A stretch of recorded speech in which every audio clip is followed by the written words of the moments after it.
Cameras of ही रखें। Net का ना किसी का अगर कोई इशू होता है तो फिर वो ब्रांडविड्थ लो हो जाती है। तो कैमरा जो है वो बेशक ऑफ ही रखें सारे।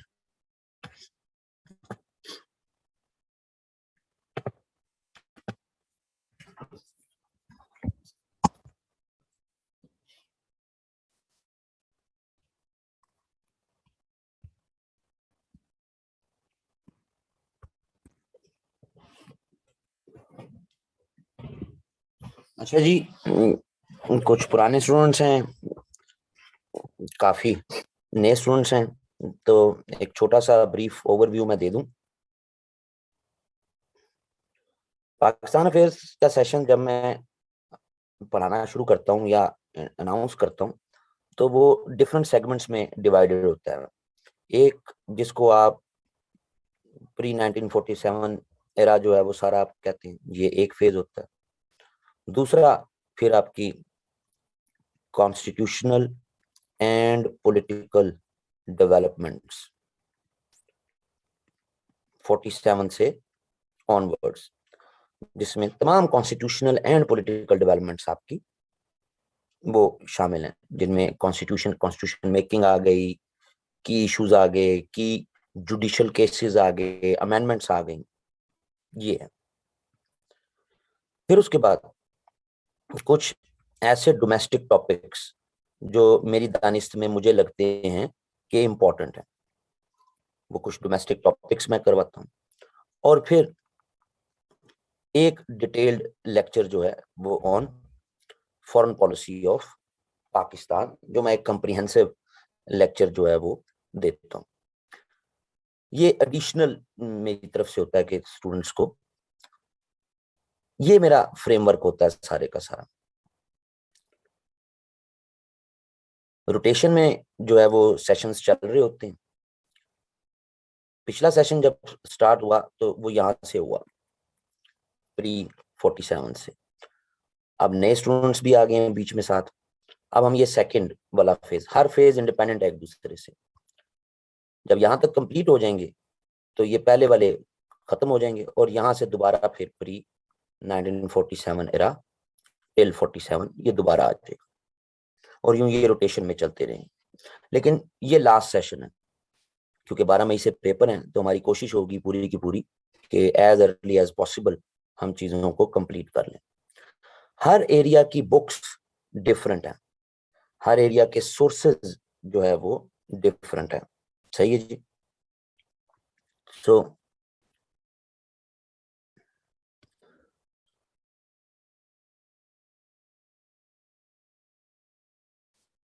भाई आपका मसला है ना, मैंने जो अपनी चीजें अनाउंस कर दी हैं और यही एडवर्टाइजमेंट में जो है वो लिखी हुई है। कश्मीर का सवाल जो है वो पाकिस्तान फेयर के पेपर में इस दफा हसरत अली 4 सवाल आएंगे और मैं चाहूंगा कि आप फेल हो जाएं। गैर जरूरी मैसेजेस या ये कहानियां, उससे बेहतर है कि लेक्चर जो है उसको पहले सुनने, एंड में जिसका जो सवाल है वो कर लें। मुझे जो इम्पोर्टेंट टॉपिक लगते हैं मैं वो करवाता हूँ जी। मैं स्टूडेंट्स की ये टॉपिक होगा या ये नहीं होगा, ये कहाँ होगा, ये कैसे होगा, मैं इसमें नहीं जाता जी। मुझे जो टॉपिक्स इंपॉर्टेंट लगते हैं मैं वो करवाता हूँ। हर एरिया की बुक्स डिफरेंट है। मसलन अगर हम इस फेज को देखें तो इस फेज में जमीलुद्दीन अहमद की किताबें, freedom movement early phase, middle phase, last phase, अच्छी इसकी 3 छोटी छोटी किताबें जमीलुद्दीन अहमद की। In addition that making of Pakistan by K Aziz, ये वो अच्छी एनालिटिकल किताबें हैं जहां से अच्छे आपके एनालिसिस डेवलप। ऐसे तो टेक्स्ट बुक्स हैं जी, टेक्स्ट बुक आप कोई भी पढ़ सकते हैं, नोट्स भी देख सकते हैं कोई भी, लेकिन अच्छे एनालिसिस जहां से कि जहां से आप अच्छी ओपिनियन बना सकते हैं, डेवलप कर सकते हैं। खासतौर पे मेकिंग ऑफ पाकिस्तान में से हमें स्टेटमेंट्स पूरी की पूरी क्वेश्चन की फॉर्म में पास पेपर्स में नजर आती हैं। सो इस फेज के लिए ये 2 अच्छे सोर्स हैं। इसके अलावा कोई भी एडिशनल सोर्स आप रखते हैं, आप पढ़ते हैं, वो मैं उस पर कोई कमेंट नहीं करूंगा, हर एक का अपना अपना ईज का लेवल होता है। कोई नोट्स पढ़ के कहता है जी बस बहुत हो गया, कोई इकराम रबानी पढ़ के कहता है कि बहुत है जी मेरे लिए, stuff like that you know. So मेरी दानिश में कि जो अच्छे ओपिनियन बने, जहां से आप बेहतर तौर पे अपनी जो पॉलिटिकल डेवलपमेंट्स हैं उनको समझ सकें। दूसरा फेज जो है ये वाला, इस फेज के लिए दो किताबें मेरे दानिश में के पाकिस्तान अफेयर्स के लिए, वो स्टूडेंट दोनों में से कोई एक लेना चाहे। एक तो किताब है फारूक मलिक की, उर्दू में किताब है ये, पाकिस्तान नजरिया, हुकूमत और सियासत। अच्छी किताब है। फैक्चुअल पोजीशन पाकिस्तान के कॉन्स्टिट्यूशनल एंड पॉलिटिकल डेवलपमेंट्स पे बहुत अच्छी किताब है। एक तो ये इस फेज की, जो उर्दू में पढ़ना चाहें। जो इंग्लिश में देखना चाहें तो फिर constitutional and political history of Pakistan, Hamid Khan की किताब। इससे ऊपर कोई सोर्स नहीं है जी, अच्छा सोर्स है। अगर आपने कॉन्स्टिट्यूशनल डेवलपमेंट्स को, पाकिस्तान की तारीख की, उनको समझना, तो उनके लिए अच्छे सोर्स है। डोमेस्टिक टॉपिक्स मैं क्लास में लेक्चर देता हूँ जी, मैं मुख्तलिफ ऑनलाइन सोर्सेज से, न्यूज़पेपर से, ओपिनियंस, आर्टिकल्स, जहां से मुझे जो अच्छी चीज लगे मेरी दानिश में, उनको मैं इनकॉर्पोरेट करता हूँ। पिछले सेशन के बच्चों को मैंने अनाउंस किया था कि मैं 5 टॉपिक्स करवाऊंगा, लेकिन अब मैंने इसको एक्सपेंड कर लिया हुआ है। एडवर्टाइजमेंट में जो नए बच्चों की एडवर्टाइजमेंट है उसमें मैंने कहा जी मैं 12 टॉपिक्स करवाऊँ। ये 12 टॉपिक्स जो मुझे इंपॉर्टेंट लगते हैं, जो कि करंट अफेयर में भी काम आ सकते हैं, जो पाकिस्तान अफेयर में भी काम आ सकते हैं। फॉरेन पॉलिसी जो फिर चौथा फेज है, इसके लिए हर सीएसएस का स्टूडेंट, हर कैंडिडेट, उसके लिए जरूरी है कि वो अब्दुस्तार की किताब foreign policy of Pakistan, a concise history, ये टिल 2019 तक का अपडेटेड जो इसका एडिशन है, अब्दुस्तार की ऑक्सफोर्ड की किताब है। ग्रेजुएट लेवल पर इससे बेस्ट ऑर्गेनाइज्ड फॉर्म में कोई ज्यादा कॉम्प्लेक्सिटीज भी नहीं है। ये किताब हर सीएसएस का स्टूडेंट एटलीस्ट वो एक दफा जरूर पढ़ जाए, उसको कहानी फॉरेन पॉलिसी की सारी समझ आ जाए हमारी। तो ये इसके लिए बेस्ट सोर्स है। मेरी दानिश में ये बेहतरीन सोर्सेज हैं। आपको इनके अलावा भी कोई नोट्स मिलते हैं, कोई चीज मिलती है तो आप उसको देख सकते हैं। मेरी तरफ से कोई इशू नहीं है, या मैंने कोई एक्सेप्ट या रिजेक्ट नहीं करना, क्योंकि मैं कोई आपके मार्क्स तो लगा नहीं रहा, मैंने कोई आपका जीपीए तो बनाना नहीं।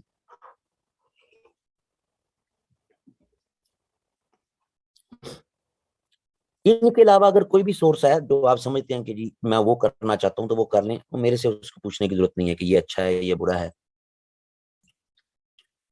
मैंने जो अपने सोर्सेज थे कि जहाँ से मैंने लेक्चर तैयार किए हुए हैं, जहाँ से मैं ये पाकिस्तान अफेयर का इल्म बच्चों को बेच देता हूँ, बच्चे खरीद लेते हैं, तो यही मेरे सोर्सेज हैं जी, जिनमें से मैं घुमा फिरा के अपनी कहानियां बना के बता देता हूँ। तो जनाब अब होगा ये कि हम पहले 1947 से ऑनवर्ड्स हमारी तमाम कॉन्स्टिट्यूशनल एंड पॉलिटिकल डेवलपमेंट्स, ये सेक्शन कंप्लीट करेंगे। इसके बाद डोमेस्टिक इश्यूज, डोमेस्टिक टॉपिक्स जो मेरी दानिश में इंपॉर्टेंट मुझे लगते हैं 12 के करीब, वो करेंगे। उसके बाद फॉरेन पॉलिसी ऑफ पाकिस्तान पे डिटेल्ड लेक्चर होगा, और उसके बाद फिर हम प्री 1947 इस्लाम आया और उस वक्त से लेके फिर सारी आपकी 47 तक क्या, ये सारा काम करेंगे। कोशिश मेरी पूरी होगी कि हम इसको ईद से पहले पहले वाइंड अप कर लें। तो शुरू करते हैं जी, विदाउट वेस्टिंग एनी टाइम।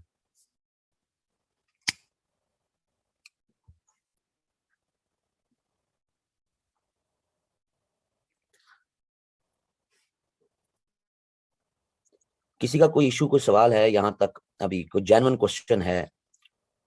ये जो स्लाइड्स मैं लिख रहा हूँ ये सारी आपको, पुराने स्टूडेंट्स को पता है, नए स्टूडेंट्स को ये सबको व्हाट्सएप हो जाएगी आपके ग्रुप में, ये जितनी भी स्लाइड्स हैं। हाँ, अगर इंटरनेट डिस्कनेक्ट हो जाए तो फिर स्लाइड्स गायब हो जाती है, फिर इशू हो जाता है, लेकिन ऐसा बहुत रेयर होता है, बहुत ही रेयर होता है। अभी सारे मौजूद हैं, कानों को जरा खोल के देख लीजिएगा। आज की क्लास होगी कल सैटरडे, कल के दिन की माजरत होगी क्योंकि कल मैंने पिंडी जाना है, मेरे कजन का वलीमा है, तो वो मैंने अटेंड करना है, और वो वलीमे वगैरह आपको पता है फिर वो रात के वक्त के ही होते हैं। संडे को क्लास होगी, इस वीक में एक क्लास वो नहीं हो पाएगी, बाकी 2 क्लासेस होंगी। नेक्स्ट वीक से फिर होपफुली कोई छुट्टी जो है वो नहीं होगी। ये मैं अभी पहले आज ही अभी अनाउंस कर रहा हूँ, तो वो काइंडली फिर कल कोई बार बार ना पूछता रहे कि क्लास होगी या नहीं होगी। किसी को कोई इशू है, कोई सवाल है?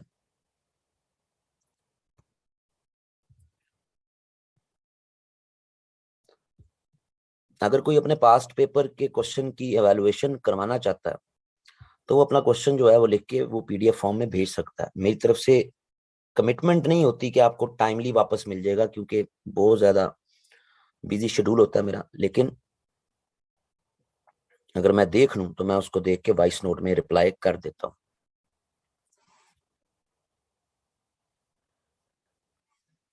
शुरू करते हैं जी।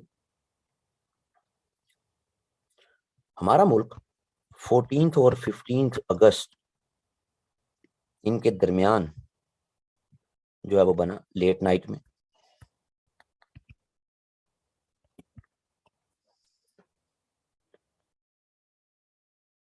लेकिन ये मुल्क, इसको चलाएगा कौन? इसकी क्या कोई लीगल बॉडी होगी? कोई इसकी एग्जेक्टिव लीडरशिप होगी? तो ये मामलात 14 15 अगस्त की लेट नाइट से पहले ही सेटल हो गए हुए थे।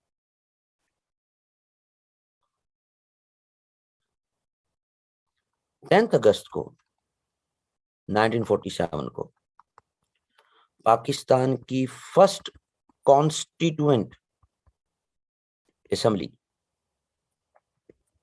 इसका इजलास बुला लिया गया था, फर्स्ट कॉन्स्टिट्यूएंट असेंबली का। इसके 69 मेंबर्स थे एट दैट टाइम। जो फर्स्ट डे का सेशन था, फर्स्ट डे का सेशन, उसका एक टेम्पररी आरजी चेयरमैन बनाया था इन्होंने, जिसको कहते हैं जोगिंदर नाथ मंडल। पाकिस्तान की कॉन्स्टिट्यूंट असेंबली का पहला चेयरमैन पहले दिन का वो एक नॉन मुस्लिम है जी, जोगिंदर नाथ मंडल। सही है जी। जोगिंदर नाथ मंडल इनका ताल्लुक जो है वो ईस्ट पाकिस्तान से था, ईस्ट पाकिस्तान से थी। और फिर परमानेंट जो है chairman of this constituent assembly, वो जनाब बिला मुकाबला मोहम्मद अली जिन्ना को चुन लिया गया। और ये डिसाइडेड था इंडिपेंडेंस एक्ट 1947, जिसके तनाजुर में इंडिया पाकिस्तान चलेगा जब तक ये अपना आइन नहीं बना लेते। तो इसमें वाज़ेह तौर पे लिखा था कि जो चेयरमैन बनेगा कॉन्स्टिट्यूंट असेंबली का, वही गवर्नर जनरल कहलाएगा, चाहे इंडिया हो चाहे पाकिस्तान हो।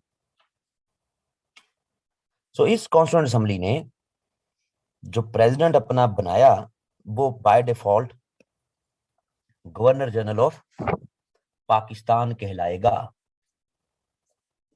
सही है जी। सो यूं जो है वो being a governor general Pakistan का, वो 11 अगस्त को वो बन गया। तो ये जो लीगल बॉडी कॉन्स्टिट्यूंट असेंबली आ गई, एग्जेक्टिव गवर्नर जनरल आ गया। आगे फिर यही कॉन्स्टिट्यूंट असेंबली पाकिस्तान का पहला प्राइम मिनिस्टर अपॉइंट करेगी। आरजी होगा ना जी, जब तक आइन बनेगा उस वक्त तक वो जनाब चलता रहेगा, उसके बाद फिर आइन खत्म, जब आइन आ जाएगा तो फिर नए इलेक्शन हो जाएंगे। तो ये प्राइम मिनिस्टर का कुर्रा-ए-फाल लियाकत अली खान के नाम का है, अनअपोज्ड कि जी ठीक है जी, ये प्राइम मिनिस्टर हो गए, ये गवर्नर जनरल हो गए। अब जो बेसिक टास्क है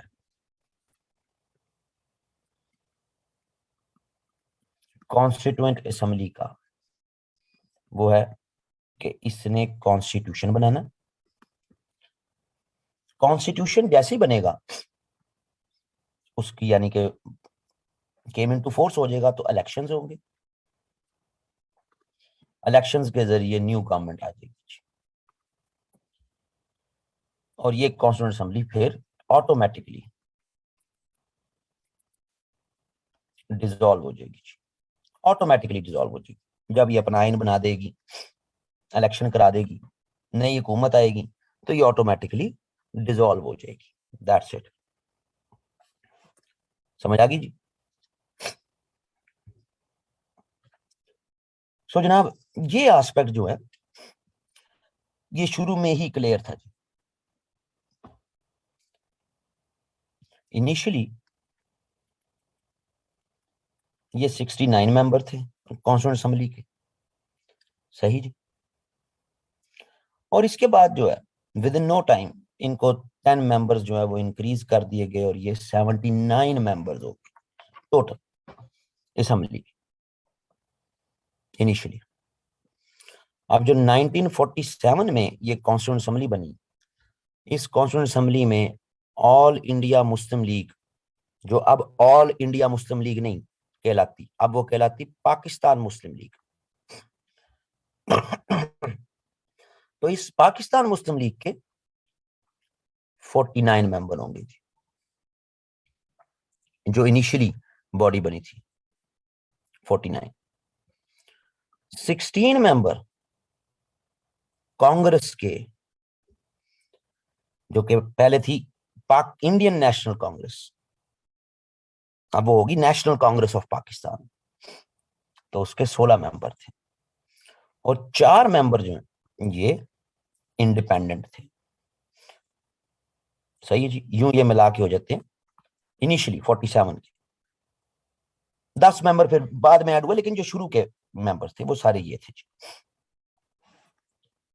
तो ऑल इंडिया मुस्लिम लीग को या पाकिस्तान मुस्लिम लीग को शुरू से ही जो है वो मेजोरिटी हासिल थी। ठीक है जी। फिर इसमें 10 सीटें ऐड हुई।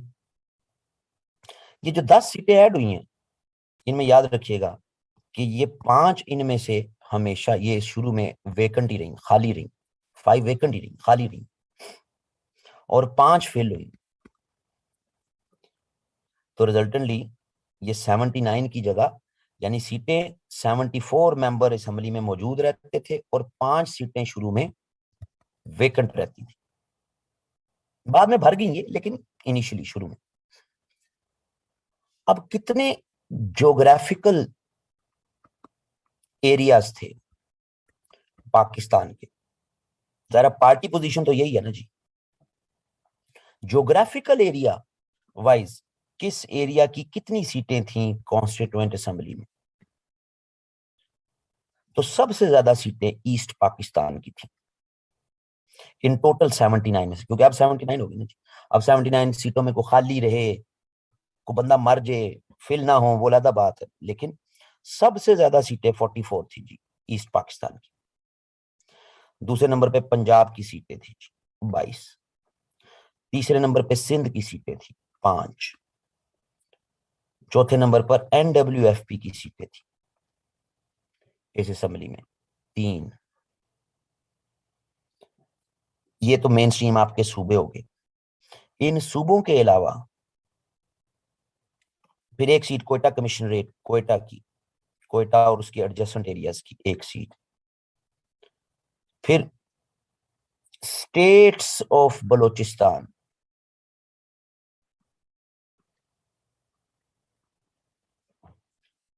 मुख्तलिफ स्टेट्स बलूचिस्तान में मौजूद थी, अभी कईयों ने इल्हाक नहीं किया हुआ था आपके साथ, एक सीट जी इन सब के लिए, इनकी नुमाइंदगी हो। फिर आपको पता है स्टेट ऑफ बहावलपुर भी थी बिल्कुल शुरू के दिनों, उसकी भी एक स्टेट है। फिर आपको स्टेट ऑफ खैरपुर भी थी, ये खासतौर पर सिंध के स्टूडेंट्स को तो बड़ा इसका अंदाजा होगा, एक सीट। और फिर आपके फ्रंटियर रीजन्स,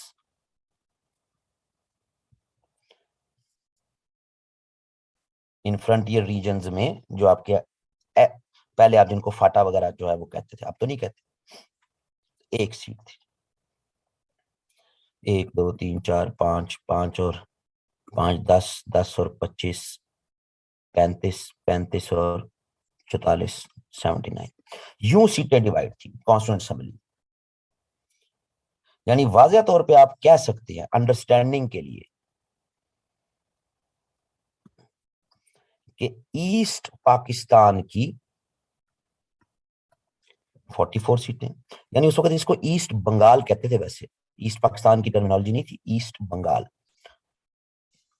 तो अंडरस्टैंडिंग के लिए हम कह सकते हैं कि शुरू की कॉन्स्टिट्यूंट असेंबली में मशरकी पाकिस्तान, उसकी 44 सीटें थी, 44, और मगरबी पाकिस्तान की 35 सीटें थी। ठीक है जी। और इनमें से ही 5 वेकेंट थी, यहां सारी फिल थी। तो ये आपकी शुरू का जो स्ट्रक्चर था कॉन्स्टिट्यूंट असेंबली का, जिसमें ईस्ट बंगाल की मेजॉरिटी ज्यादा थी। So right from the first day आप ये कह सकते हैं कि ईस्ट बंगाल, या उर्फे आम में जिसको ईस्ट पाकिस्तान, ना तो गवर्नर जनरल वहां से, और जो प्राइम मिनिस्टर भी डिसाइड हुआ वो भी बंगाल से नहीं। सही है जी। सो ये जो पॉलिटिकल रिफ्ट है वो शुरू से ही स्टार्ट होनी शुरू हो गई थी between East Bengal versus others, ये होनी थी। सही है जी। लेकिन अभी काफी टाइम लगेगा इसको होने में, लेकिन चलते हैं जी, देखते हैं क्या आगे क्या होता गया। ईस्ट बंगाल के पास जाहिर है उसको भी कोई ना कोई सीटें तो देनी थी ना आपने, तो स्पीकर जो है कॉन्स्टिट्यूएंट असेंबली का वो ईस्ट बंगाल से ले लिया गया, मौलवी तमीजुद्दीन।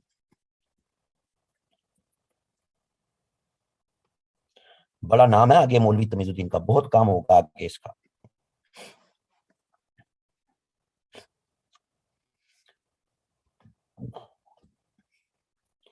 अब सवाल ये पैदा होता है कि आइन बनाना आपने, अब जो अगर हम इंडिया को देखें तो इंडिया में भी 47 में कॉन्स्टिट्यूंट असेंबली बनी, इसी तरह इसी पैटर्न पे बनी, उनके अपने नंबर थे, अपने लोग थे। इस कॉन्स्टिट्यूंट असेंबली ने 26 जनवरी 1950 तक इंडिया का आइन नाफिज कर दिया। हमारे केस में हम भी 1947 से शुरू हुए, हमारा आइन आया 23 मार्च 1956, यानी हमने 6 और साल लगा दिए। सो ये जो कॉन्स्टिट्यूशन मेकिंग के हर्डल्स हैं ये कौन कौन से हैं, और इस दौर में जो पॉलिटिसाइजेशंस हुई, जो इश्यूज बने, उन्होंने in the long run Pakistan की पॉलिटिक्स को, पॉलिटिकल कल्चर को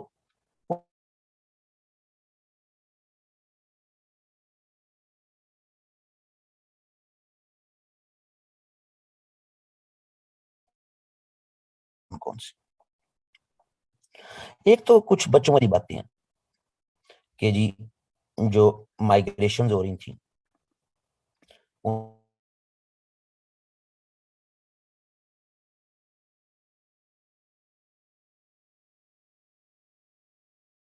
ठीक है जी। फिर जिना ये भी इशू था। फिर जनाब कश्मीर को लेके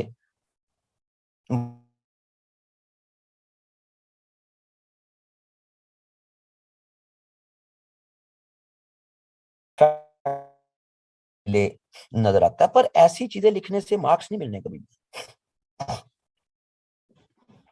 सिर्फ मेरली फैक्चुअल पोजीशन में बात लिखते हैं।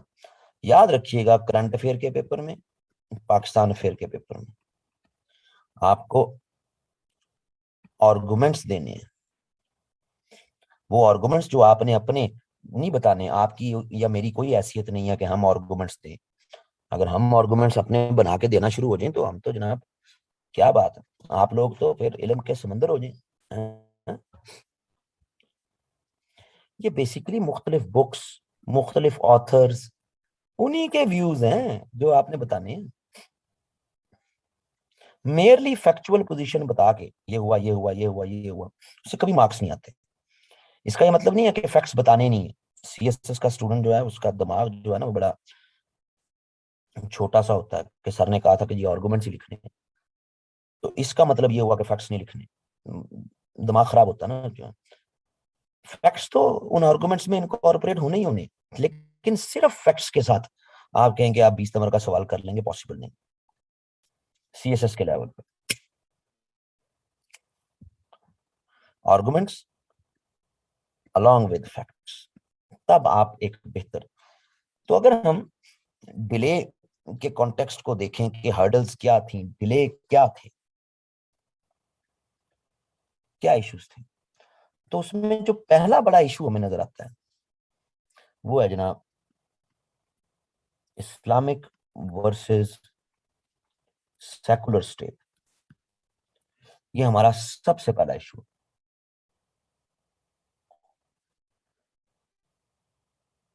सही जी।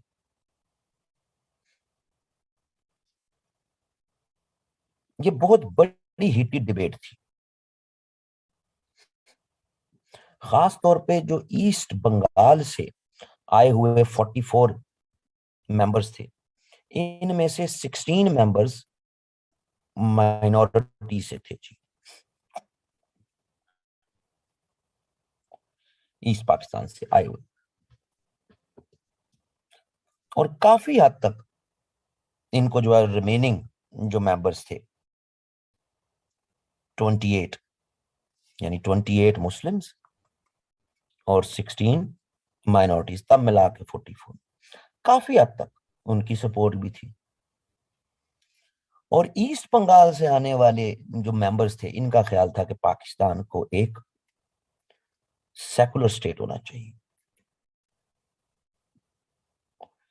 एक सेकुलर स्टेट में ही हम माइनॉरिटीज को इक्वल राइट्स दे सकते हैं। सही है जी, right from the very first day.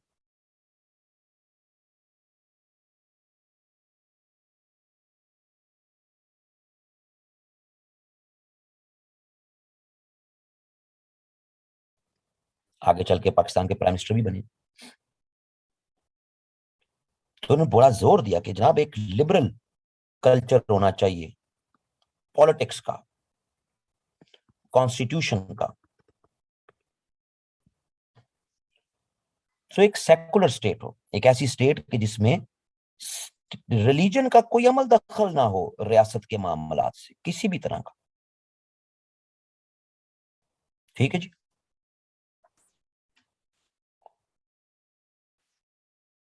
दूसरी तरफ आपके वेस्ट यानी रिमेनिंग पाकिस्तान के,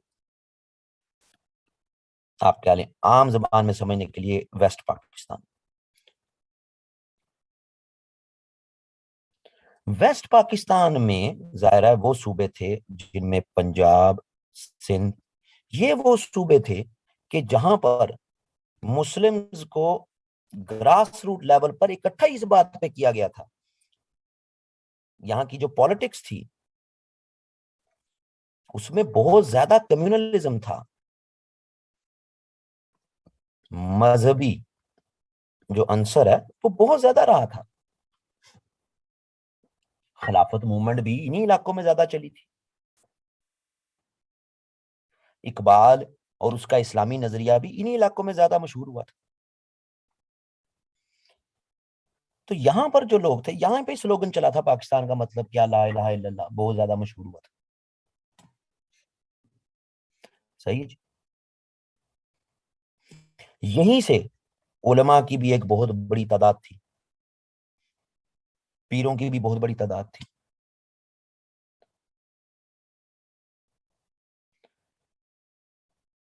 यहां पर जो माइंडसेट था वो चाहता नहीं है कि इस्लामिक स्टेट होनी चाहिए।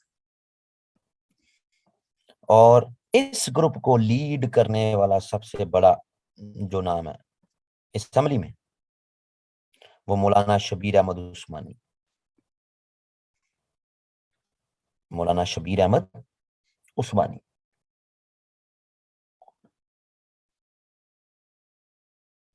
सही है जी। ये दो बड़े ग्रोह थे असेंबली में।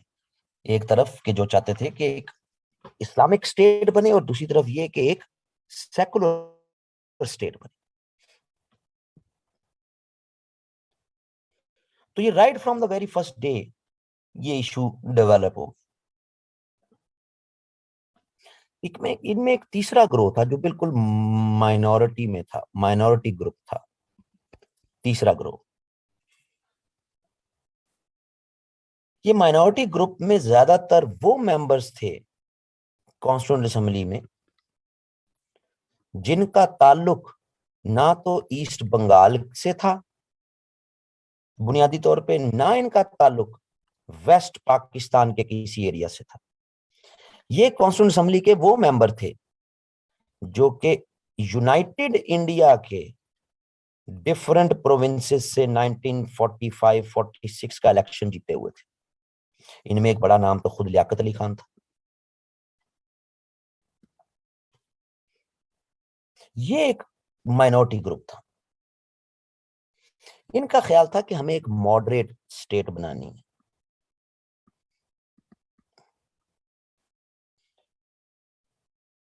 हमें एक मुकम्मल की मुकम्मल ना तो थियोक्रेटिक स्टेट बनानी जो मजहबी हो, नहीं बनानी, और ना ही एक मुकम्मल सेकुलर स्टेट बनानी। एक बीच का रास्ता निकालना, एक अमेलगमेशन करनी, सेकुलर वैल्यूज भी हों प्लस इस्लामिक वैल्यूज भी हों, इनको मिला के एक मॉडरेट, एक इतदाल पसंद जो है वो फ्रेमवर्क होना चाहिए हमारी रियासत का। यही वो ग्रोह है जो अपने साथ जिना को भी एसोसिएट करता है कि भाई जिना इस्लामिक प्रिंसिपल्स की बुनियाद पर एक स्टेट चाहता था, यानी कि असूल वो इस्लामी हो लेकिन मुलायत ना हो, यानी थियोक्रेसी वो नहीं है, मुलायत नहीं होनी चाहिए। इस्लामी असूल के मुताबिक हम अपने लिए लॉ मेकिंग कर लें आज के दौर के लिहाज से। और यही ग्रोह फिर 11 अगस्त 1947 की जिना की स्पीच के हवाले देता है जी सबसे ज्यादा,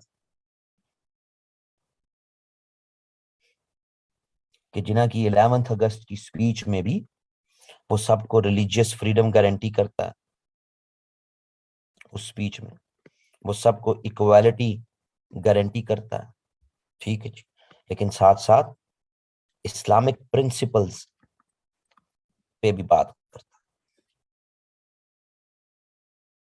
है। आप मजहबी तौर पर जो मर्जी करना चाहते हैं आप करें, रियासत का कोई मजहब नहीं होगा।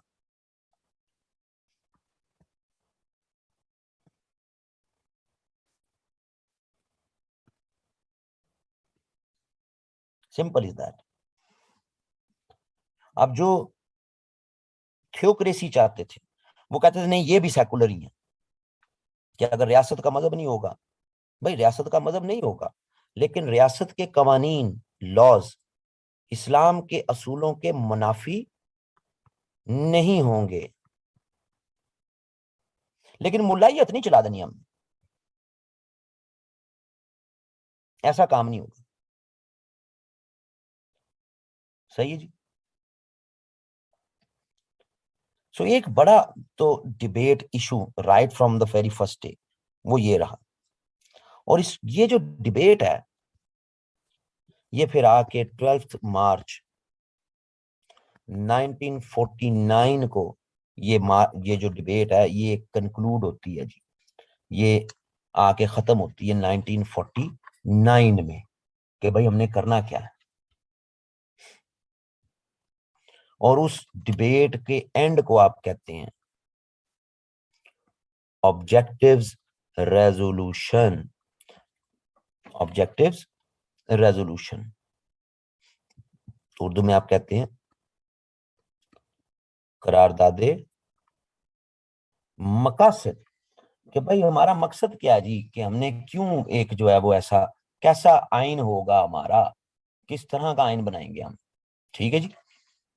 जो सबसे इंपॉर्टेंट जो है वो एस्पेक्ट है कि हमारा आइन कैसा बनेगा। याद रखिएगा कॉन्स्टिट्यूशन मेकिंग जो है वो बनती ही उसकी 4 स्टेजेस हैं कॉन्स्टिट्यूशन मेकिंग की।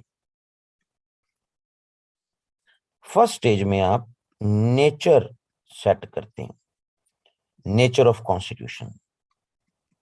हमारे कॉन्स्टिट्यूशन की नेचर क्या होगी।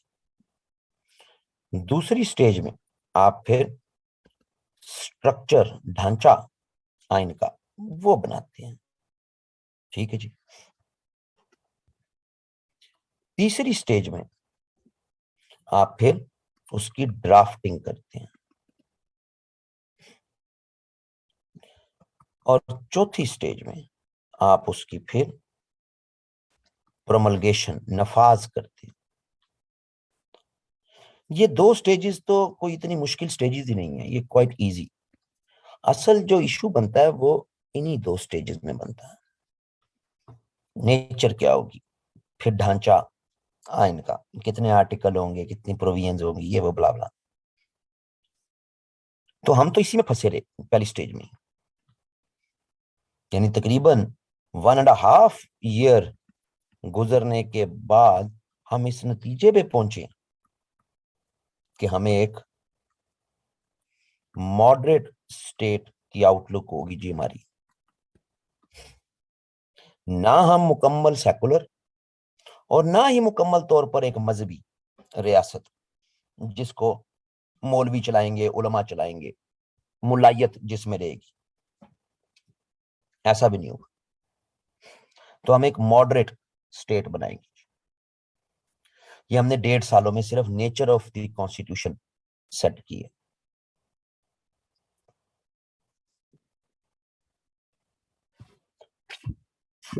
काफी स्टूडेंट्स को इस बात को समझने में बड़ा इशू आता है क्योंकि हर कोई तो उठ के सीएसएस करने आ जाता है और तो समझ नहीं पाते कि जनाब ये हो क्या रहा है। दिमागी इस्तदलाल उस लेवल का नहीं होता, तो मुताला पाकिस्तान पढ़ने के लिए भी हमारे जैसे उस्तादों से फिर ट्यूशनें पढ़नी पड़ती हैं। भाई ये जो तालिबान है ना जी अफगानिस्तान में, ये जिस तरह का सिस्टम अफगानिस्तान में चाहते हैं या रहे, ये मुलायत है।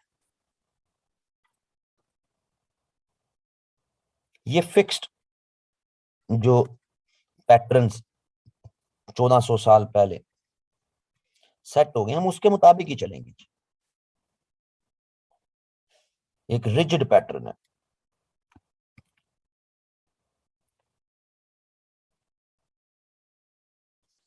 हमारी रियासत एक मजहबी रियासत, मजहब से मनोअन चीजें डिराइव करके उसके मुताबिक चलना, और हमने किसी चीज को नहीं देखना। ये मुलायत का फ्रेमवर्क है।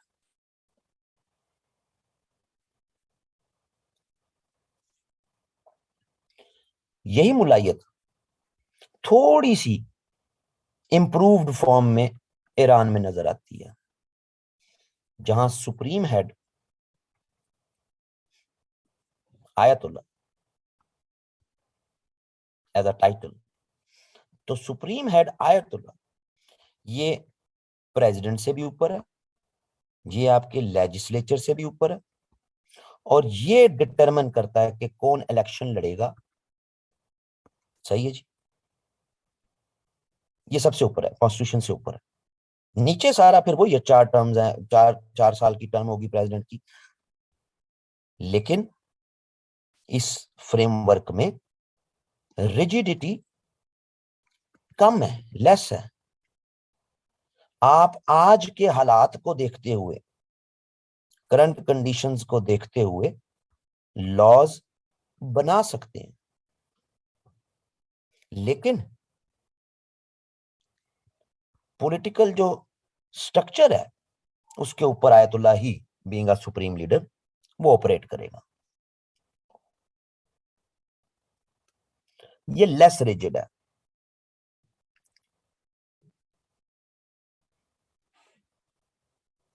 टर्की आफ्टर वर्ल्ड वॉर 1 मुकम्मल सेकुलर, कोई मजहबी एलिमेंट, कोई भी मजहबी एस्पेक्ट, इवन लॉ मेकिंग में भी हमने कोई किसी इस्लाम को या किसी और प्रोविजन को नहीं देखना। हाँ, नीचे सोसाइटी के लेवल पर कोई मजहबी प्रैक्टिसेस कर रहा है, करता रहे, हमें कोई मसला नहीं।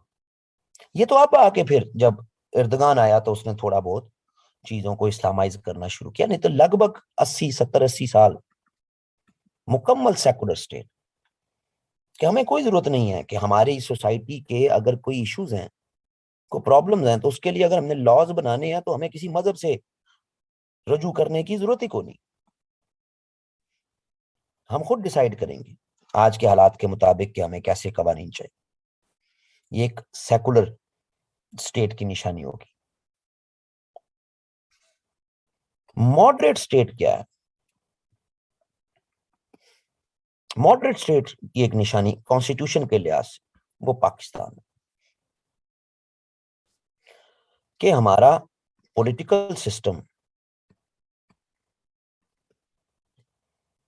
ये सेकुलर पैटर्न पे होगा, यानी कि जो भी इलेक्शन के जरिए आया वही आएगा। मजहब किसको कहता है कि आना चाहिए, ये नहीं होगा। जो इलेक्शन के जरिए आया वही आएगा, अपनी टर्म पूरी करेगा, हमेशा हमेशा की तरह आयतुल्ला की तरह नहीं बैठा रहेगा। तो एक सेकुलर पैटर्न में हमारा प्रोसेस, पूरा पॉलिटिकल सिस्टम चलेगा। बट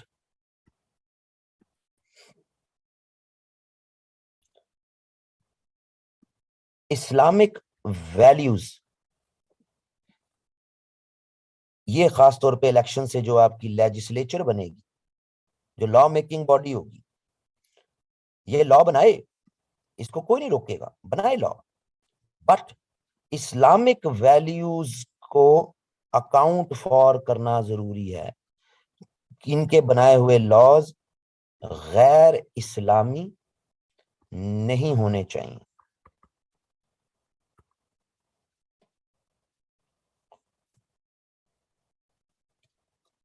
मकसद क्या, मसला क्या है इसका, इसको मसलन एक मजहबी स्टेट में किसी ने चोरी की तो वो 1400 साल पहले के रेफरेंस से बात करेगा, हाथ काट दो। ठीक है जी। एक सेकुलर स्टेट उस पर फाइन रखेगी, उसको प्रिजन करेगी अगर प्रूव होता है। एक मॉडरेट स्टेट वो कहती है जनाब सजा होगी, सजा जरूर मौजूद होगी। तो हाथ काटना अगर 1400 साल पहले की सजा है तो जरूरी नहीं है कि आज हाथ ही काटा जाए,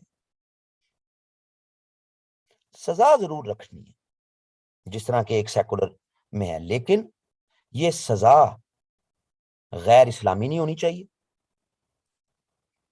समझ आ रही जी?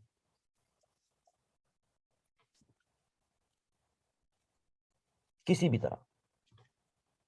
और ये भी नहीं हो सकता कि कोई चोरी करे और आप कहें जी छोड़ दो, वो भी गैर इस्लामी। हाँ, अगर कोई चोर को माफ कर देता है तो ये इस्लामिक प्रोविजन है, ठीक है, अगर को माफ करना चाहे तो कर सकता है। ये एक मॉडरेट आउटलुक की एक एग्जांपल के तौर पे आपको झलक बताइए। सो हम ना तो सेकुलर स्टेट के पैटर्न पर बनेंगे, सही है जी, ये तो हमारे बाद ही आए हैं ना दोनों, लेकिन समझाने के लिए, ना मुलायत होगी किसी भी तरह की, हम एक मॉडरेट आउटलुक रखेंगे। इस मॉडरेट आउटलुक की जो मैनिफेस्टेशन है फिर उसको आप कहते हैं ऑब्जेक्टिव्स रेजोल्यूशन, करारदाद मकासद।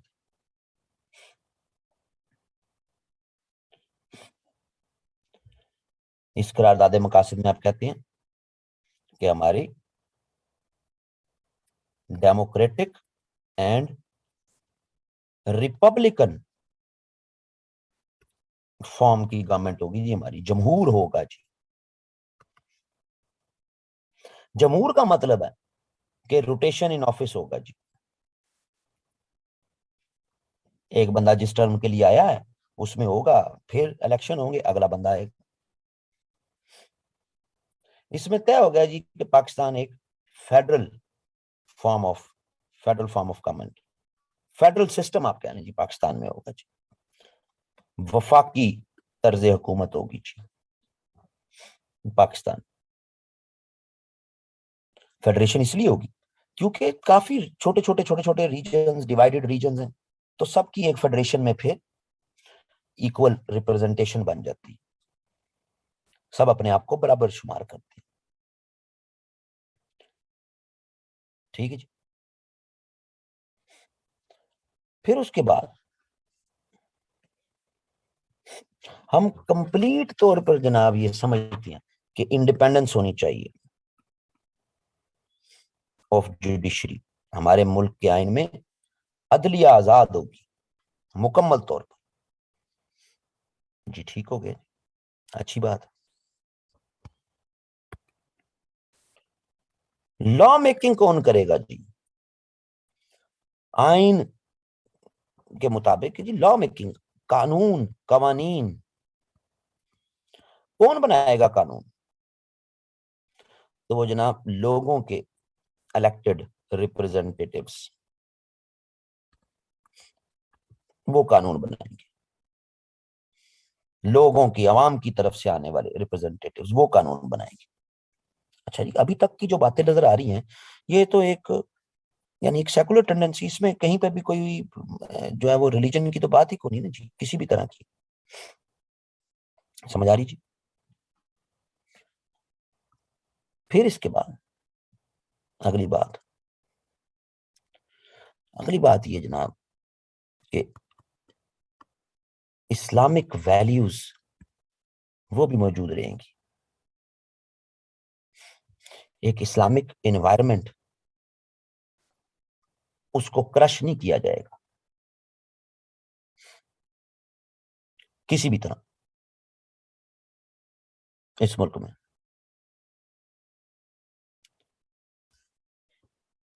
इस्लामिक प्रिंसिपल्स जो हैं, असूल, कौन कौन से असूल? Freedom, equality, tolerance, social justice, ये बुनियादी इस्लामिक प्रिंसिपल्स। तो इस्लामिक एनवायरनमेंट भी उसको क्रश नहीं किया जाएगा, इस्लामिक एनवायरनमेंट हम इंश्योर करेंगे, और प्लस इस्लामिक प्रिंसिपल्स की रोशनी में ही, इन वैल्यूज की रोशनी में ही लॉज बनेंगे। यानी ये जो कुछ भी इलेक्टेड रिप्रेजेंटेटिव्स करेंगे वो इस्लामिक प्रिंसिपल्स के अगेंस्ट नहीं कर सकते। इसीलिए तो अगर आप आइन देखें ना, तो आपके हर आइन में एक उलमा की काउंसिल, आइडियोलॉजिकल काउंसिल, नजरियाती काउंसिल, वो मौजूद रहती है हर वक्त पाकिस्तान में। असम्बली से कोई भी बिल ऐसा कि जिस पे लगे कि ये इस्लाम के असूलों के मुताबिक है या नहीं है, तो पाकिस्तान आइडियोलॉजिकल काउंसिल, नजरियाती काउंसिल जो है वो उस पर बैठक करती है, उस पर बैठती है, कॉन्स्टिट्यूशनल प्रोटेक्शन है। और अगर वो नजरियाती काउंसिल कह दे कि नहीं, इसको देखें ये इस्लाम के असूलों के मुताबिक नहीं है, तो भाई असेंबली को फिर उसको देखना पड़ता है, उनको एड्रेस करना पड़ता है। अच्छा जी, अगर इस्लामिक एनवायरनमेंट है तो क्या मतलब बाकी माइनॉरिटीज के लिए कुछ नहीं होगा? तो माइनॉरिटी राइट्स भी होंगे जी।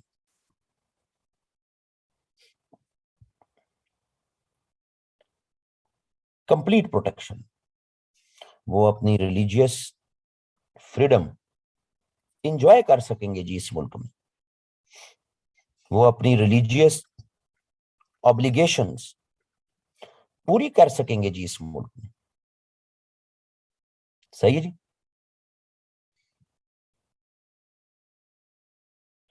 वो अपनी रिलीजियस प्रीचिंग कर सकेंगे जी। समझ आ रही जी? कल्चरल जो एक्टिविटीज हैं किसी भी रिलीजन की, उनको करने की भी मुकम्मल आजादी होगी।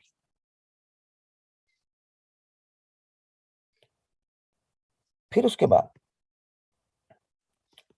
Fundamental rights, freedom of expression, freedom of speech. सही है जी। ये मौजूद होंगे सबके लिए।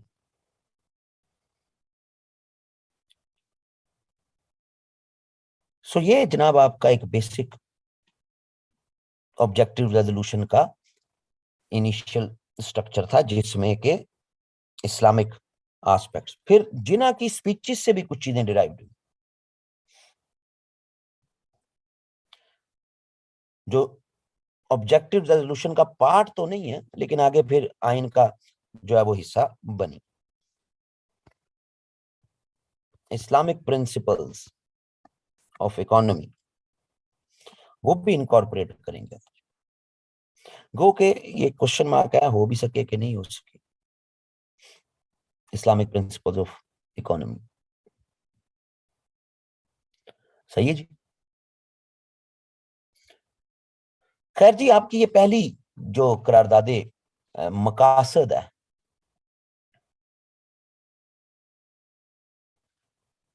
इस पर बहुत ज्यादा फिर इश्यूज बने हैं इनिशियली अर्ली स्टेज में।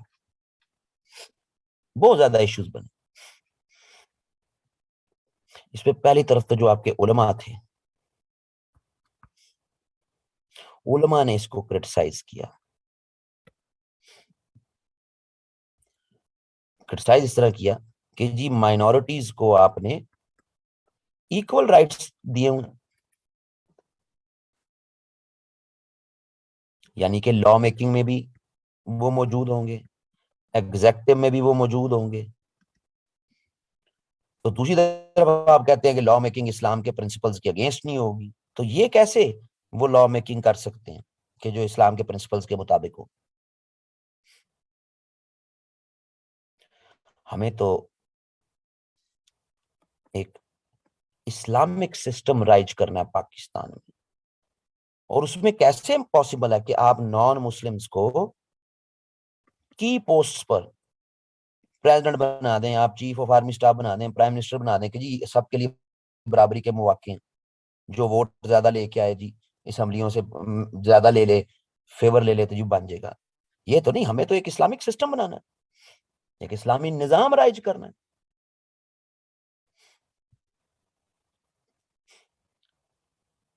इन चीजों में फिर माइनॉरिटीज ने भी इश्यूज बनाए। तब उलमा ने ऑब्जेक्टिव रेजोल्यूशन को क्रिटिक करना शुरू किया, तो फिर माइनॉरिटीज भी। अब आपको बताया ना जनाब कि ये इनिशियली जो 16 थे वो नॉन मुस्लिम थे, ऐसा ही है ना जी? 16 थे ना? हाँ, 16। 16 जो है नॉन मुस्लिम थे। तो ये जो नॉन मुस्लिम थे इस में शुरू में, कि जनाब हमें तो आप सेकंड रेट सिटीजन रख रहे हैं,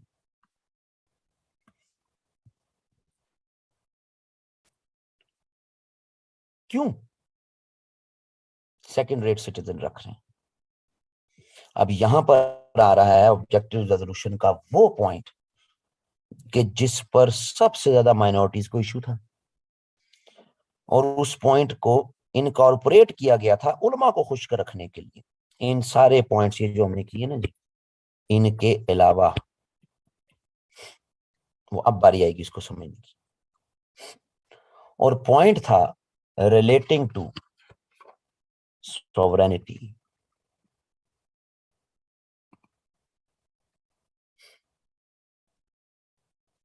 हाकमियत किसकी होगी, इक्तदार आला का मालिक कौन होगा पाकिस्तान में? जब आप मगरिब के ममालिक को देखते हैं तो कहीं पर सोवरेनिटी, हाकमियत किंग की है, और कहीं को कहा जाता है जी पीपल ही है जी, कहीं किंग को कहा जाता है जहां पर आज भी अगर किंगडम्स वगैरह हैं, और कहीं पीपल। तो हाकमियत किसकी है? ऑब्जेक्टिव रेजोल्यूशन में लिखा गया कि हाकमियत अल्लाह की है। सही जी, हाकमियत अल्लाह की। और इस हाकमियत को एक अमानत समझते हुए पाकिस्तान के पीपल एक्सरसाइज करेंगे। यानी हाकमियत अल्लाह की, लेकिन पाकिस्तान के पीपल इसको एक अमानत समझते हुए वोट करेंगे ना साहब, तो एक अमानत समझते हुए। और ये अमानत डिफाइन कैसे होगी? जिस तरह के मुकद्दस किताब में बताया गया, कुरान का रेफरेंस दिया जा रहा है, जिस तरह हॉली टेक्स्ट में बताया गया उस तरह करेंगे। हदूद मुकर्रर है, बाउंड्रीज मुकर्रर है। माइनॉरिटीज का ऑब्जेक्शन ये था कि भाई अगर हमने आइन को तस्लीम कर लिया कि कॉन्स्टिट्यूशन ऑफ पाकिस्तान को हम मानते हैं, तो इसका मतलब है कि हम हाकमियत किसकी मान रहे हैं? अल्लाह की। तो हमारा फिर जो रिलीजियस व्यू है, हमारा जो रिलीजियस सेंटिमेंट है, वो तो बुरी तरह मजरू हो गया कि हमने अगर आपके अल्लाह को ही मान लेना है कॉन्स्टिट्यूशनली, तो हमारा तो सारा मजहब का फ्रेमवर्क ही सारा डिस्टर्ब हो गया। सही। सो जनाब हमें ये बहुत बड़ा ऑब्जेक्शन है, क्योंकि इस पे फिर हामिद खान ना अपनी किताब में इनकी तकरीरें भी लगाता है कि भाई इंडिया में मेजॉरिटी किसकी है? हिंदू की। तो देखे ना, मार्च 1949 तक इंडिया वाले तो अपना नेचर ऑफ द कॉन्स्टिट्यूशन पहले ही तय कर चुके थे। ये तो अपना कॉन्स्टिट्यूशन अब बस फाइनल स्टेज में लेके जा रहे थे, जो जनवरी 1950 में नफाज हो गया। कि जी इंडिया में तो किसी ने नहीं कहा कि जनाब हाकमियत जो है, इक्तदार आला किसका? वो भगवान का है, वो शिव का है, वो विष्णु का है। क्या इंडिया में किसी ने कहा? ये मेजॉरिटी तो हिंदू है। सही है जी। या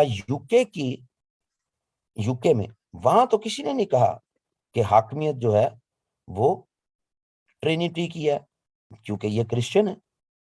God, Christ and the Holi spirit, ये तो नहीं कहा गया। हालांकि यूके में ज्यादा तो ईसाई हैं। तो ये पाकिस्तान में फिर ये क्यों कहा जा रहा है कि क्योंकि यहां मुसलमान मेजॉरिटी में है, तो ये यहां क्यों कहा जा रहा है कि हाकमियत जो है वो अल्लाह की है? क्यों कहा जा रहा है? मजहब की ये मुदाखलत क्यों की जा रही है? और आगे अवाम इसको जैसा होली टेक्स्ट में उसकी रूह से, उसकी रोशनी में पीपल इसको एक्सरसाइज करेंगे। यानी अगर हम इसको मान लें तो हम आपके अल्लाह को भी मान रहे हैं, हम आपके होली टेक्स्ट को भी मान रहे हैं आईनी तौर पर, या आप हम पे इंपोज कर रहे हैं।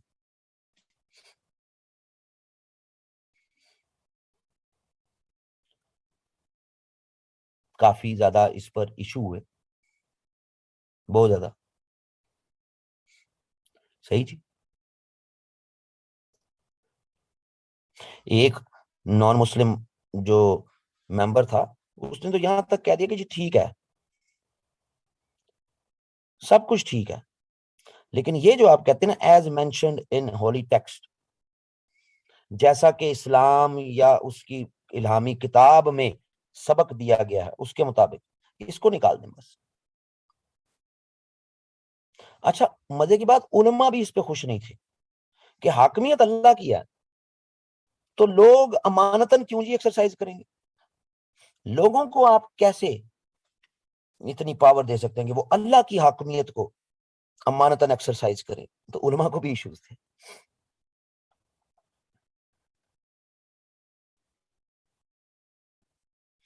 अब इनका जो फिर रिस्पांस दिया ना जी, जाहिर रिस्पांस तो हुकूमत ने देना ना, तो लियाकत अली खान की हुकूमत थी।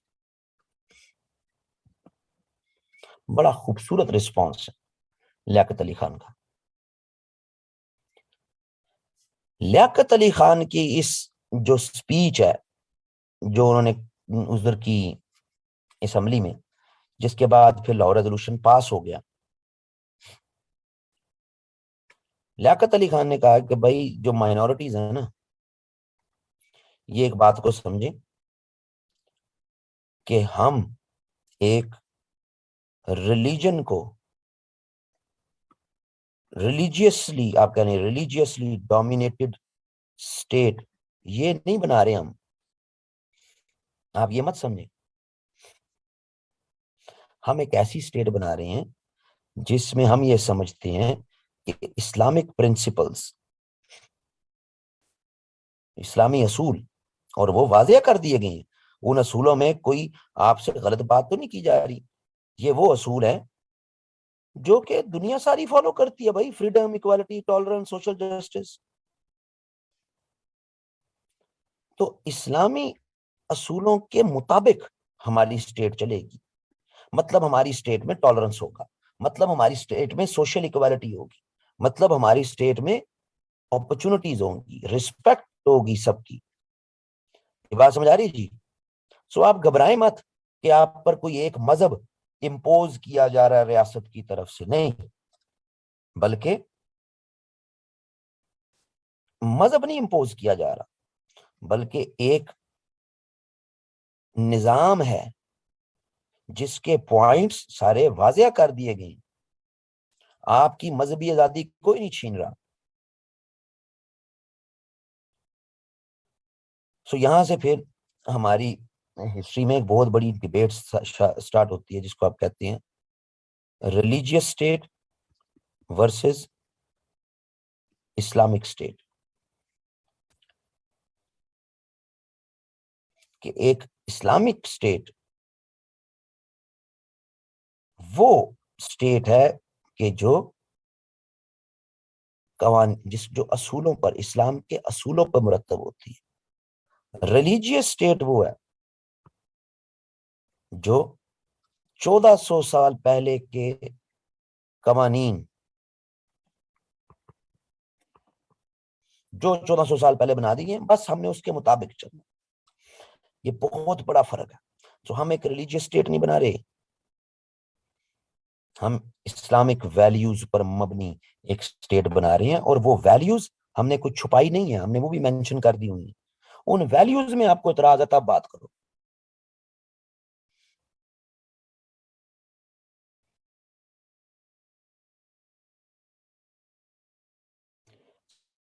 सही है जी।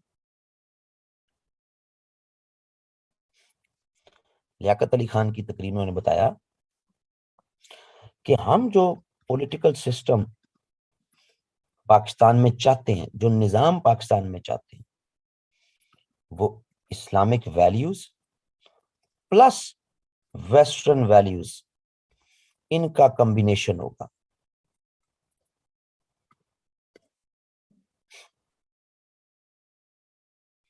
हमारे लॉज, नो डाउट, वो इस्लाम की वैल्यूज के अगेंस्ट नहीं जाएंगे हम, ठीक है जी। लेकिन हमारी वैल्यूज में ये देखें ना जी, कि एक वैल्यू ये भी है कि हम अपनी माइनॉरिटीज को दुनिया के किसी भी पॉलिटिकल सिस्टम में, इस्लामिक पॉलिटिकल सिस्टम अपने माइनॉरिटीज को सबसे ज्यादा राइट्स देता है, हकूक। दुनिया के जितने भी सियासी निजाम है उनमें किसी भी मजहबी माइनॉरिटी को, अकलियत को सबसे ज्यादा हकूक देने वाला अगर कोई निजाम है तो वो इस्लामी निजाम है। सही है जी। सो ये जनाब बड़ा मजेदार स्पीच है उनकी। फिर तमाम गवर्नमेंट जॉब्स पर माइनॉरिटीज आजाद होंगे, कोई रोकेगा नहीं भाई आपको कि क्योंकि आप माइनॉरिटी हैं तो सॉरी आपको ये जॉब नहीं मिल सकती, कोई रोकेगा नहीं गवर्नमेंट जॉब्स में। हम देखते हैं कि ना सिर्फ आज माइनॉरिटीज ओपन मेरिट पे भी आ सकती हैं, प्लस उनके लिए कोटा भी मौजूद है, अपने कोटा पे भी आ जाए, और ओपन मेरिट पे आना चाहते हैं तो ओपन मेरिट पे आ जाए। सही है जी। फिर हाकमियत का, सोवरेनिटी का जो आइडिया, जो नॉन मुस्लिम्स ने कहा कि भाई हाकमियत अल्लाह की है तो हम कैसे मान लें। सही है जी। भाई बात यह है, लियाकत अली खान ने कहा कि जरा आयरलैंड का कॉन्स्टिट्यूशन पढ़ लें। बहुत पहले हमारे से आयरलैंड के कॉन्स्टिट्यूशन में हाकमियत वो गॉड को दी हुई है उन्होंने, और आगे यही कहा गया है कि पीपल फिर उसको एक्सरसाइज करेंगे। सो ये हम नहीं है दुनिया में जो पहला ये वारदात करने जा रहे हैं, ये भाई आयरलैंड का कॉन्स्टिट्यूशन पढ़ लें आप।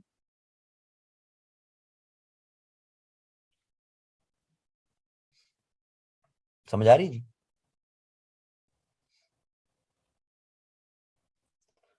सो ये ज़हन में रख लें कि इस्लाम, जिसको आप समझते हैं कि फेयर है जी कि हम यहाँ पे कोई मजहबी रियासत बना देंगे, तो इस्लाम तो नाम ही जमहूरियत का, डेमोक्रेसी है इस्लाम। राय का इजहार जितना इस्लाम खुल के इजाजत देता है इतना कोई और सिस्टम इजाजत नहीं देता।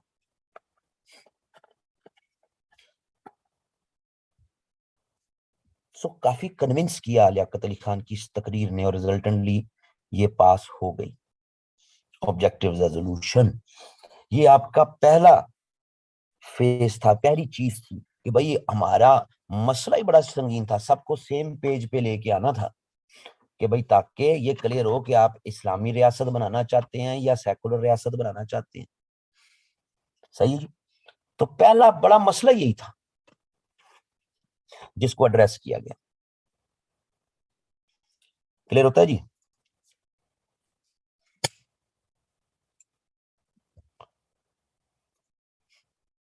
ये हमें आ सकता है सवाल कि जनाब ये एक सेकुलर स्टेट या रिलीजियस स्टेट की जो अर्ली डिबेट थी उसकी लीगैलिटी पे बात करें, उसकी लीगल हैसियत पे बात करें। पूछ सकता है सवाल, पीएमएस में पूछ ले, कहीं पे सीएसएस में पूछ ले। ये अभी एक मसला एड्रेस हुआ, लेकिन इस एक मसले के साथ आपकी नेचर ऑफ कॉन्स्टिट्यूशन का मसला तो हल हो गया ना, कि हम एक एतदाल पसंद मुमलिकत होंगे। सही है जी। हम एक एतदाल पसंद होंगे, हम किसी भी तरह कोई, यानी कि एक्सट्रीम एज पे नहीं होंगे, एक इतदाल पसंद होंगे मुकम्मल तौर पर। उलमा को कायल करने की ज्यादा जरूरत नहीं थी। ज्यादा जो डिबेट्स है ना जी, जो कॉन्स्टिट्यूंट असेंबली के फोरम पर, जो उसके रिकॉर्ड में, ऑफिशियल रिकॉर्ड में जो ज्यादा तकरीरें हैं, वो सारी माइनॉरिटीज की हैं, ज्यादा सारी की सारी।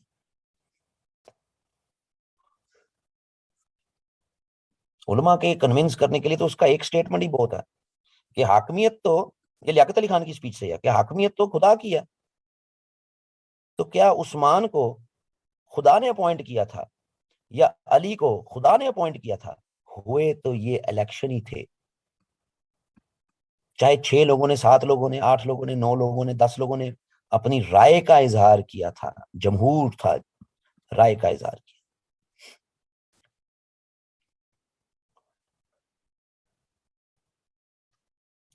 तो उलमा के लिए तो ये पॉइंट काफी था।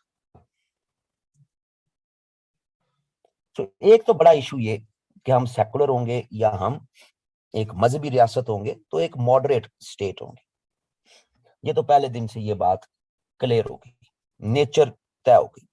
और ये नेचर फिर ऐसी है कि 1956 के कॉन्स्टिट्यूशन में भी यही ऑब्जेक्टिव रेजोल्यूशन मौजूद है, 62 के आइन में भी हमारे यही है, 73 में भी हमारे यही है। ऑब्जेक्टिव रेजोल्यूशन से हमने हट के अपना कोई आइन नहीं बनाया। ये इतना बड़ा डॉक्यूमेंट है। हमें कई लंडे के लिबरल ना, यूनिवर्सिटियों में मुताला पाकिस्तान पढ़ाने वाले या थोड़े से बाहर से नीम हकीम पढ़ के आने वाले लोग जो हैं, वो इसको ऑब्जेक्टिव रेजोल्यूशन को बड़ा क्रिटिक करते हैं कि जी माइनॉरिटीज के लिए कुछ नहीं रखा गया,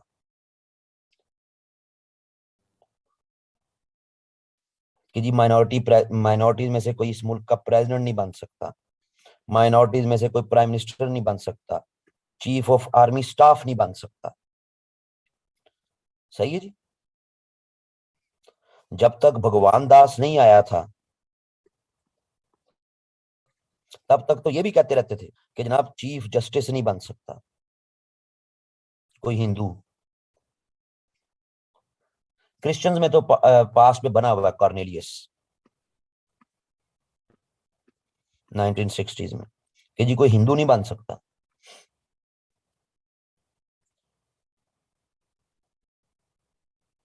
तो कई इसको करते हैं जनाब कि ये नहीं बन सकते जी, ये कदगन लगाई हुई। तो भाई ये कदगन तो यूनाइटेड स्टेट्स के सिस्टम में भी है, कॉन्स्टिट्यूशन में कहीं नहीं मेंशन कि जी क्रिश्चियन होना चाहिए। आइन में तो नहीं लिखा हुआ कि प्रेसिडेंट क्रिश्चियन हो, लेकिन बनता तो क्रिश्चियन ही है ज्यादा। फिर Lebanon president non Muslim, prime minister मुस्लिम।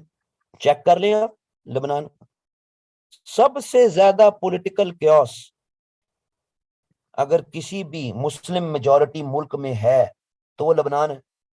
फंसे रहते हैं, सींग फंसाए रखते हैं हर दफा। President non Muslim, president prime minister Muslim, सींग फंसे रहते हैं। पॉलिटिकल क्योस ही चलता रहता है। और उस पॉलिटिकल क्योस में फिर हिजबुल्लाह उसको कैश करती है। सो बड़ा कम्प्लेक्स पॉलिटिकल सिस्टम है लेबनान का। सो क्या कर लिया आपने वहां पे, सबको इक्वल रख के क्योस ही क्रिएट करवाया।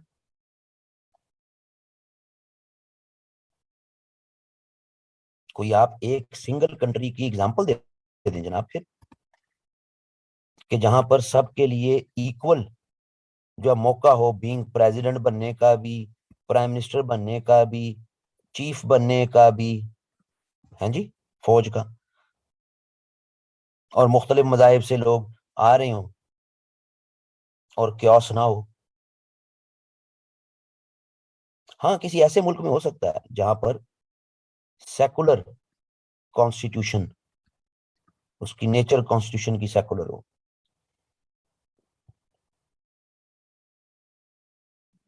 It took 70 odd years Indian India में भी कि प्रेसिडेंट वो मुस्लिम लेके आए। लेकिन उस मुस्लिम प्रेसिडेंट की पावर्स कितनी थी? हाँ, सिख प्राइम मिनिस्टर को आप वो तो नहीं कह सकते ना कि उसका कोई बहुत ज्यादा रिलीजियस डिफरेंस डेवलप होगा विद हिंदू जो है वो लीडर, लेकिन एक मुस्लिम प्रेसिडेंट ही आया ना। तो प्रेसिडेंट की पावर कितनी है इंडियन फ्रेमवर्क में? वो तो एक सेरेमोनियल पोस्ट है। सो जनाब, मुस्लिम वर्ल्ड में आपको ऐसी एग्जांपल जो क्योस ही क्रिएट करती नजर आती।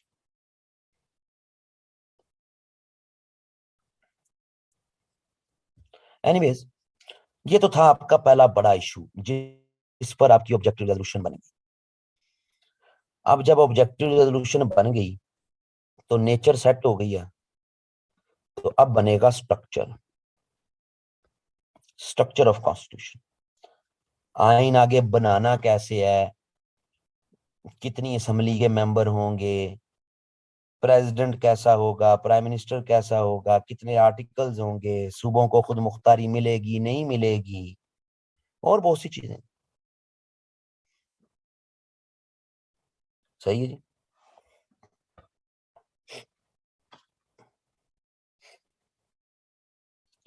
इसको फिर अब कल तो जो है वो ऑफ होगा जी।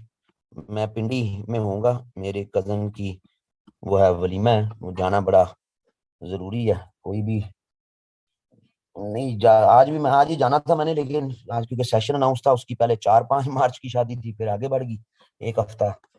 शादी हाल नहीं मिला होगा या जो भी। तो वो कल की क्लास ऑफ होगी, आगे फिर होपफुली कोई ऑफ नहीं होगा, आगे फिर जो है वो सीधी चलती रहेंगी, कोई इशू नहीं होगा।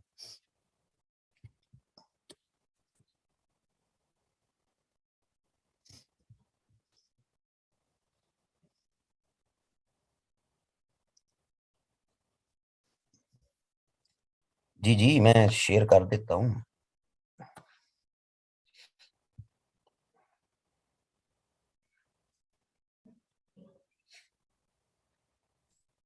शेयर करने के लिए मुझे पहले खोलना पड़ेगा वेब व्हाट्सएप। हाँ, वेब व्हाट्सएप। ठीक है, मैं कर देता हूँ शेयर जी।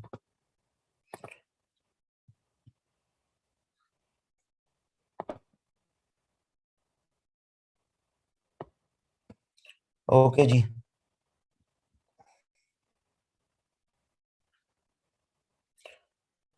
भाई किसी भी पेपर में आता है, मैंने तो अपने फ्रेमवर्क में इसका जवाब दे दी। मैं ये नहीं कहता कि आप यही चीज जो है वो उठा के आप लिख दें पॉलिटिकल साइंस में या सी लॉ के पेपर में। वो मेरा एरिया नहीं है, मैं तो अपने एरिया के था। आगे आपकी मर्जी है।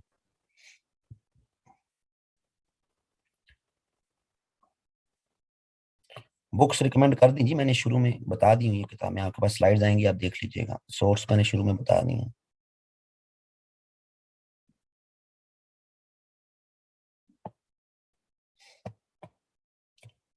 और क्या पूछा? ये सवाल पॉलिटिकल साइंस में, वो तो मैं बता दिया जवाब। आगे अब क्या है?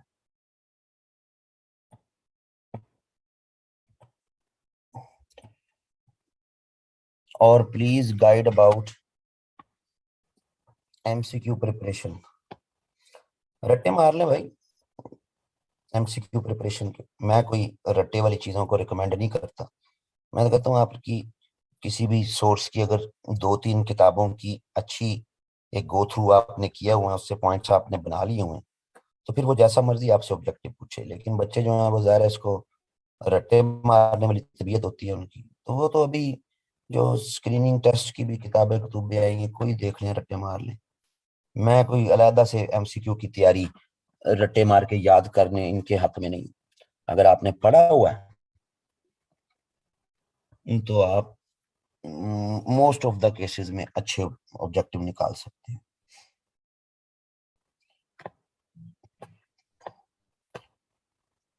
Y PML became weak political party after the death of Jinnah Liaquat Ali Khan. हुक्म रब्बी था, अल्लाह की तरफ से मर्जी थी ये। अल्लाह पाक ही चाहते थे कि ये वीक पार्टी हो जाए after the Jinnah and death of Liaquat Ali Khan. MCQ का बता दिया मैंने। रिलेटेड सोर्सेज मेरे जिस गांव में मैंने जाना ही नहीं भाई, मेरा एरिया ही नहीं है। मैं अलहदा से एमसीक्यू की प्रिपरेशन के हक में नहीं, मार्केट में मिल जाती हैं मुताला पाकिस्तान की ऑब्जेक्टिव की किताबें, जो मर्जी लेने, सब में गलतियां भरमार दी हो।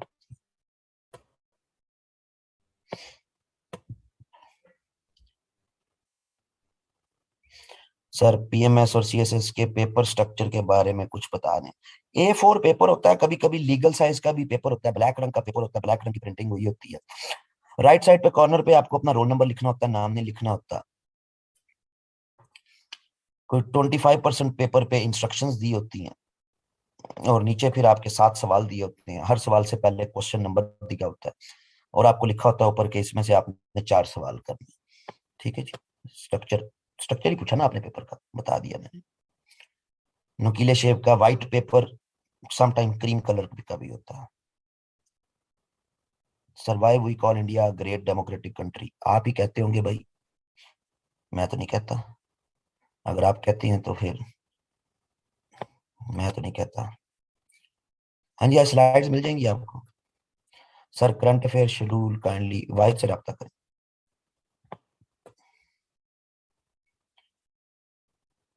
आई have a query please guide, तो सवाल तो कर मारना, क्या गाइड करूं। एमसीक्यूज के लिए के अजीज और हामिद खान की बुक्स काफी होंगी। मैं के अजीज के साथ दूसरी भी बताई हुई है।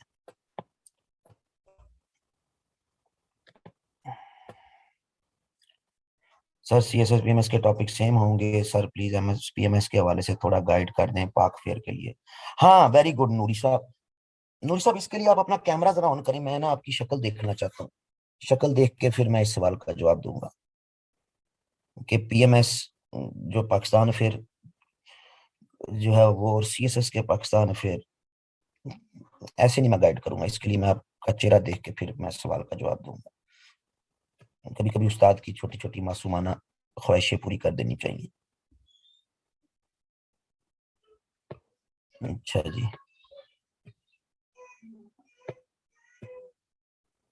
ओए तुम लड़की हो, बंद करो। लड़कियों को तो मैं जो है जवाब ही नहीं देता, तुम्हारे सवाल का जवाब ही क्यों नहीं है। मैं समझा लड़के हो, मैं लड़कियों का शौक ही नहीं है, मैं लड़कों का शौक है।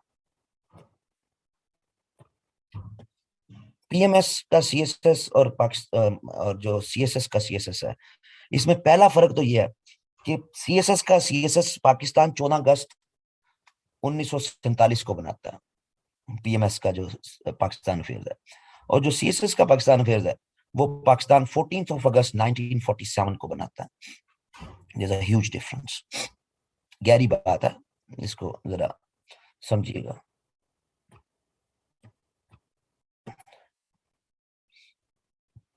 डिस्क्रिमिनेट नेचर है या नहीं है, आपने रियासत के पेपर देने हैं, आपने कोई लम्स के या किसी लिबरल यूनिवर्सिटी या लिबरल प्रोफेसर से नंबर नहीं लेने पाक फेयर में। आपने रियासत के पेपर लिखने हैं। डिस्क्रिमिनेट नेचर है भी तो आपने रियासत के पेपर देने, इंसान बने और उसके मुताबिक की तैयारी करें।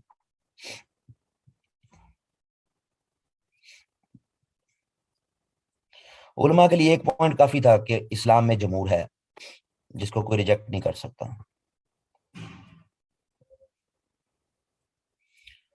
किताब सारी इंपॉर्टेंट होती है।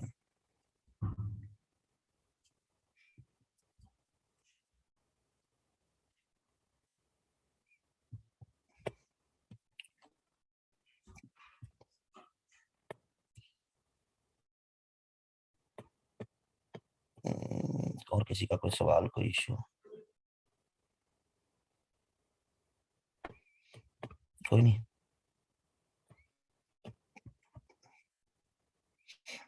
Sir difference between PCS Balochistan Pakistan affair and CSS, ये भी बड़ा गहरा सवाल है।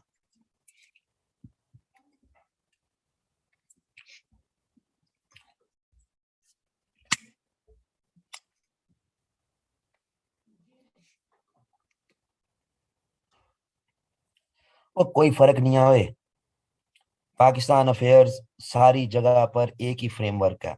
प्री पार्टीशन, पोस्ट पार्टीशन, कुछ डोमेस्टिक टॉपिक्स। हाँ अगर वो चाहे तो वो फिर Pakistan relations with other countries, जो कि एक करंट अफेयर का फ्रेमवर्क डेवलप हो जाता है, वो चाहे कभी कभी पूछ लेता है, वरना नहीं, सीधा सीधा एक आधा सवाल को फॉरेन पॉलिसी से रिलेटेड। ये हर जगह पे सेम है।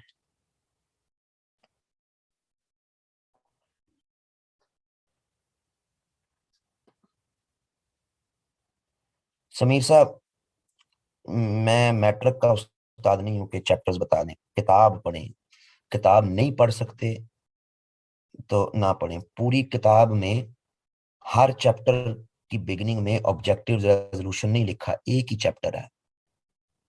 कंटेंट को तो खोलें ना पहले, तो आपको अंदाजा हो जाएगा।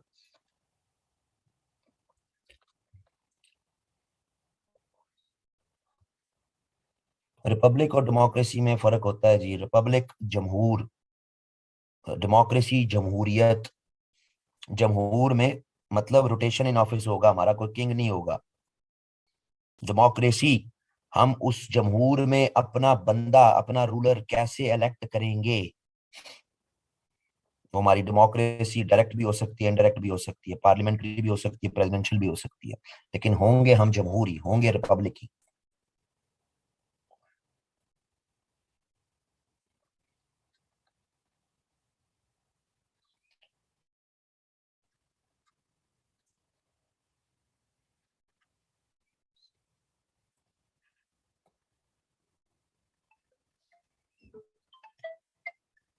जी वाहिद।